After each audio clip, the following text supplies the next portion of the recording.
నమస్కారం ప్రజలారా, మా యూట్యూబ్ ఛానల్, నా పేరు రాజు. నా ఛానల్ను సబ్స్క్రైబ్ చేసుకోండి. ప్రతిరోజు తాజా వార్తలు వస్తాయి. 2 తెలుగు రాష్ట్రాల్లోని వార్తలు కూడా వస్తున్నాయి. దయవుంచి సబ్స్క్రైబ్ చేయడం మర్చిపోకండి. ఈరోజు చూసుకుంటే కొత్త పలుకు ఆర్కే విశ్లేషణలో లిక్కర్ స్కామ్లో జడ్జి జితేంద్ర సింగ్ ఇచ్చిన తీర్పు న్యాయ వ్యవస్థను ఎంతో పై స్థాయికి ఎదిగే విధంగా ఉంది. ఈ ఢిల్లీ లిక్కర్ స్కామ్ గురించి ఇచ్చిన తీర్పు చూస్తే జనాలు కూడా ఏదో న్యాయ వ్యవస్థ మీద ఎంతో నమ్మకం కలిగింది.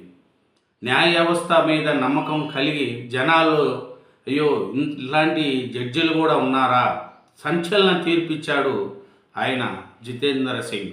ఢిల్లీ మద్యం స్కామ్లో అనవసరంగా కేజ్రీవాల్ని అరెస్ట్ చేయడం, కవితా గారి మీద అరెస్ట్ చేయడం, కేజ్రీవాల్ని అయితే చాలా దారుణంగా ఒక సీఎం పదవిలో ఉండి ఆయన అరెస్ట్ చేశారు. నిజంగా ఆయన చేసింటే పర్వాలేదు, కానీ లేని కేసును పెట్టి ఒక వ్యక్తిని నమ్మి ఇట్లాంటి కేజ్రీవాల్ని అరెస్ట్ చేయడం, అలాగే కవిత గారికి లింకులు ఉన్నాయంటూ అరెస్ట్ చేయడం, ఇలా అన్నీ బయటపడిన విషయం.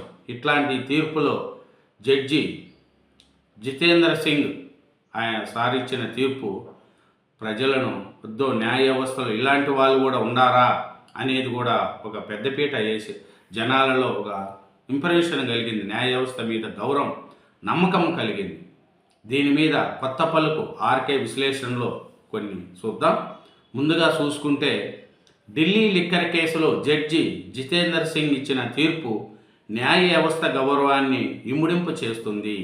న్యాయ వ్యవస్థలో అత్యున్నత స్థానాల్లో ఉన్నవారు కూడా ప్రభువులకు లొంగిపోతారన్న అభిప్రాయం నెలకొన్న పరిస్థితుల్లో ఇటువంటి తీర్పులు ప్రజల్లో ఆ వ్యవస్థపై ఆశలను సిగరింపు చేస్తాయి.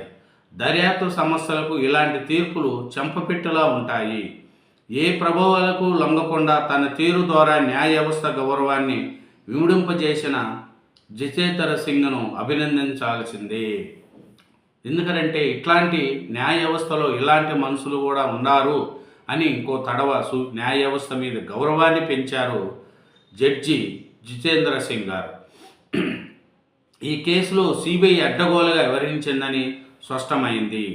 అరవింద్ కేజ్రీవాల్, సిసోడియా వంటి వారు విలువైన రాజకీయ జీవితాన్ని కోల్పోయారు.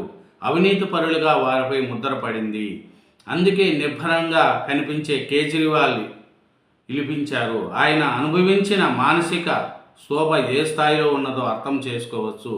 ఎందుకంటే ఇప్పుడుండే సీఎం లేరు, కేజ్రీవాల్ గారు ఆయన ఒక సీఎం లేరు. ఆయన ప్రజల కోసం వచ్చాడు, అవినీతి లేదు, ఫస్ట్ తడవ సీఎం, ప్రజల ద్వారా ఒక వచ్చిన వ్యక్తి. అట్లాంటి వ్యక్తిని సీఎం పదవిలో ఉండి న్యాయ వ్యవస్థను కూడా కించపరిచేలా అప్పటి సిబిఐ చేసిన ఈ వ్యవహారాన్ని ప్రజలు ఎవరు కూడా ఆచరించరు.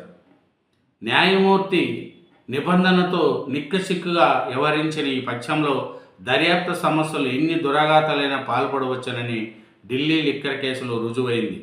విచారణ అధికారిపై శాసనపరమైన విచారణ జరపాలని న్యాయస్థానం ఆదేశించడం దేశ చరిత్రలో ఇదే ప్రథమమని కొత్త పలుకు ఆర్కే విశ్లేషణలో ఆర్కే గారు చెప్తున్నారు. పంజరంలో చిలకలా మారిన సిబిఐ వంటి సమస్యలకు ఇంతకంటే అవమానం ఏముంటుంది? అధికారంలో ఉన్న వారి సేవలో తరలించడానికి కాదు వ్యవస్థలు ఉన్నది. అవినీతి అక్రమాలను నిరోధించడానికి ఏర్పాటైన సమస్యల నిర్దోషులను దోషులు నిర్దోషులుగా చిత్రీకరించడానికి ప్రయత్నించడం క్షమించరాని నేరమే కాదు, మహాపాపం కూడా. తాజా తీర్పు దేశ రాజకీయాల్లో మార్పునకు దారితీసే అవకాశం ఉంది. విపక్షాలు బలహీనపడుతున్న తరుణంలో ఈ తీర్పు వెలువడడం వాటి నైతిక బలం చేకూర్చినట్లు అవుతుంది. రాజకీయ ప్రత్యర్థులను కేసులతో ఏదుస్తున్నారని, తాము ఇంతకాలంగా చేస్తున్న ఆరోపణలకు నిజమని ఈ తీర్పుతో రుజువైందని కేంద్ర ప్రభుత్వంపై ప్రతిపక్షాలు విమర్శలు ఎక్కబెట్టవచ్చు. సెంట్రల్లో ఉన్న కేంద్ర ప్రభుత్వం నరేంద్ర మోడీ గారు, అమిత్ షా గారు కావాలనే నన్ను కేసులో ఇరికిచ్చి నా పార్టీని ఇబ్బంది పెట్టాలని కేజ్రీవాల్ కన్నీటి పర్వతమయ్యారు. కవిత గారు కూడా హర్షం వ్యక్తం చేశారు. ఎందుకంటే లేనిపోని కేసు పెట్టి ఒక సీఎం పదవిలో ఉన్న కేజ్రీవాల్ గారిని అరెస్ట్ చేసి ఢిల్లీలో బీజేపీ గెలిచిందంటే ఎంతటికి దిగజారినారు అనేది కూడా ప్రజలు అర్థం చేసుకోవాలి. పరిశోధనాత్మక జర్నలిజానికి ఒకప్పుడు పెద్దపీట వేసేవారు. ఇప్పుడు ఆ పరిస్థితి లేదు. మీడియా రంగంలో చోటు చేసుకుంటున్న పరిమాణాల వల్ల నిర్మాణ వ్యయం నానాటికి పెరిగిపోతున్నది.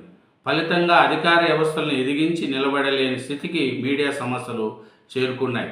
పాలకులు తమ తప్పిదనాలు కప్పించుకోవడానికి ఎదురుదాడిని ఎంచుకుంటున్నారు. ప్రభుత్వంలో చోటు చేసుకుంటున్న అవినీతి అక్రమాలను బయటపెడితే సదరు మీడియా సమస్యకు దురుద్దేశాలు అంటగడుగుతున్నారు. పరిస్థితులు వికృతంగా మారడంతో అనేక మీడియా సమస్యలు పరిశోధనాత్మక జర్నలిజానికి స్వస్తి చెప్పాయి. దర్యాప్తు సమస్యల నివేదికల ఆసరాతో కేజ్రీవాల్ ప్రభుత్వమును అవినీతి పరులుగా భావించి మీడియా చర్యలు నిర్వహించింది. కేజ్రీవాల్ ఇలిపించడానికి ఇదే కారణమైంది.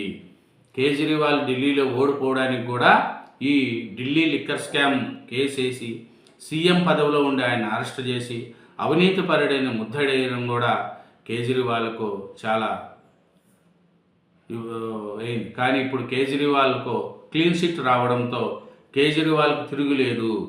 ఇప్పుడు ఎలక్షన్లు పెడితే బీజేపీకి 10 సీట్లు రావని కూడా కేజ్రీవాల్ గారు అంటున్నారు. అట్లే నరేంద్ర మోడీ గారు, అమిత్ షా గారు క్షమాపణ చెప్పాలి.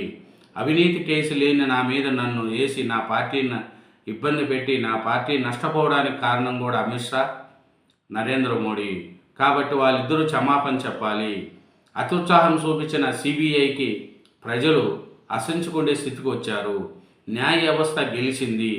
ఇట్లాంటి జడ్జిలు ఉండడం వల్ల కూడా న్యాయ వ్యవస్థ బలపడుతుందని కొత్త పలుకు ఆర్కే విశ్లేషణలో ఆర్కే గారు చెప్తున్నారు. కాబట్టి ఢిల్లీ లిక్కర్ కేసులో అందరినీ కూడా క్లీన్ చిట్ ఇస్తూ కవిత గారికి కానీ కేజ్రీవాల్ గారికి కానీ ఇవ్వడం ఈ న్యాయ వ్యవస్థ మీద నమ్మకం కలిగింది. ఇట్లాంటి జడ్జిలు ఉండడం వల్ల కూడా న్యాయ వ్యవస్థ చాలా బలంగా ఉందని ప్రజల్లో మంచి అభిప్రాయానికి ఈ తీర్పు ఉపయోగపడుతుందనేది కొత్త పలుకు ఆర్కే విశ్లేషణలో చెప్పిన విషయాలు. Thank you very much. ఛానల్ను సబ్స్క్రైబ్ చేయండి. నా వీడియోను